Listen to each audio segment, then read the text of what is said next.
First, we need to help and make sure that the client is very clear about their own values, the things that are really important to them. And a starting point, without being too technical about it, is to spend some time with the client simply asking the question, what's important to you? And what else? And what else? And what else?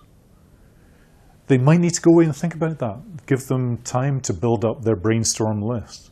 But we need to then boil it down to the most important things. And it may be that right now the client is thinking, for example, what's important to me right now is my career, or my relationship, or becoming a leader, whatever that might be. What I'm going to share with you is you'll find that there's a document, it should be in PDF form attached to this, which will give you some actual resources that you can use, whether you're a client or a coach, to elicit these values and to boil them down to the things that are most important. But let me talk you through the process so you can create your own if you want. The process of building up a picture, I find, helps a lot if we ask some specific questions. So, for example, what do you want to have in your life? Now, those could be tangible things or intangible things. That is up to the person that's answering. What I like to do is to give them a sheet of paper and to get them to try to fill that up within 2 minutes. The point being that often people are too judgmental about their own wishes. They think, oh no, that's greedy or that's unrealistic. Forget all of that. The first thing that pops into their head, they should write it down. Nobody's going to criticize them for writing anything in that particular area. It's a brainstorm. So get them going as quickly as possible. And my next tip would be that when they've completed that in 2 minutes, get them to look over it again and ask the question, there's something important that's missing that you would really like to have in your life. What is that thing? It's amazing how often when people stop and think about that, something really important pops up and they add that to the list. So what do you want to have is one kind of question. The next kind of question is, what do you want to do with your time? What do you love doing? What would you do if you had the time, if you had the opportunity? What are the kind of things that when you do them, you feel a sense of fulfillment? You love what you're doing. What do you love to do? And get people to build that up. And sometimes it's things that they haven't yet done. It's things they would love to do if they could. The third questions are around, what kind of person do you want to be?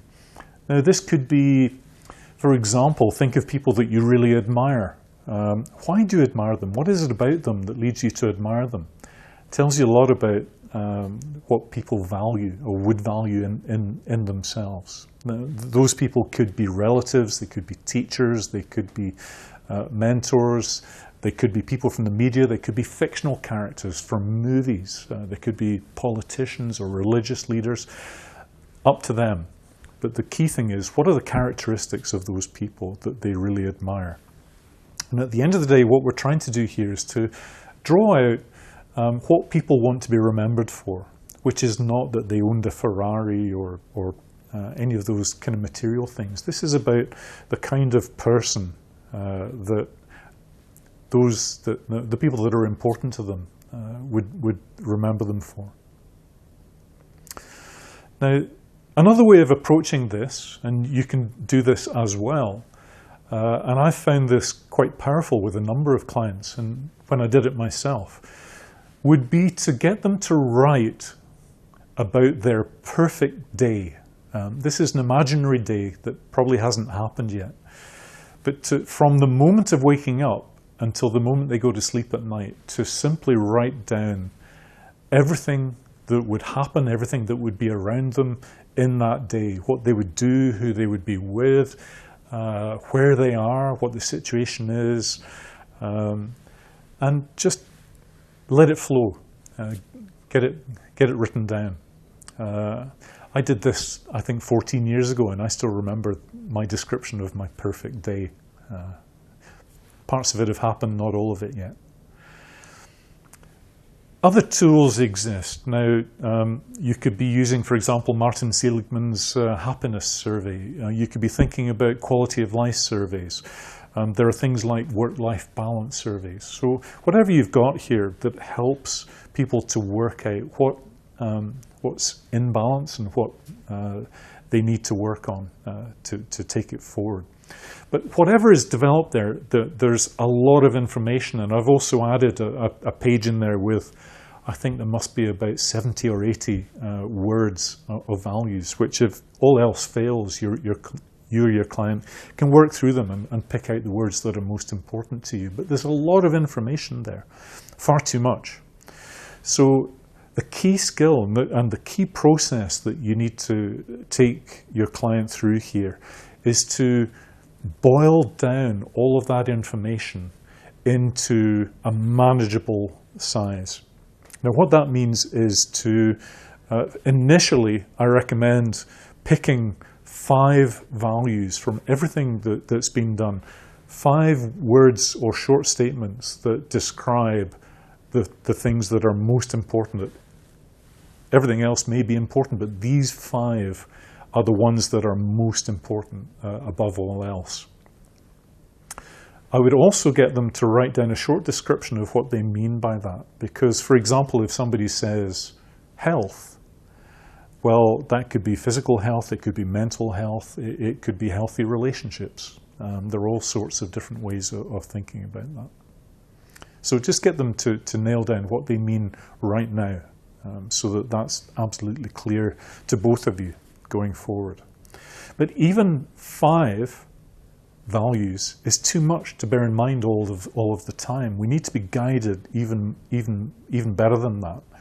So the next step is to take those 5 values, all of them are really important, but to work out which of those stand out head and shoulders above the others. And the process I use is to simply get my client to compare each one with each other. So if the first thing they've written down is health, and the second thing they've written down is love, then compare health with love. Which of these is the most important to you, thinking about your whole life going forward? If the third one is career, and I'm using general words here deliberately, well, then next compare health with career. Which of these 2 is the most important? If it's health again, that gets a second tick. Compare health with the 4th one, give one of them a tick. Health with the 5th one, give it a tick. Then start with the second one, which was love. Compare that with career. Love and career, which of these is most important? Give one of them a tick. Once you've got it, it's a fairly simple process, but it can be really tough making these choices. So you've got to get your client to go with their instinct. Don't take too long trying to make the choice.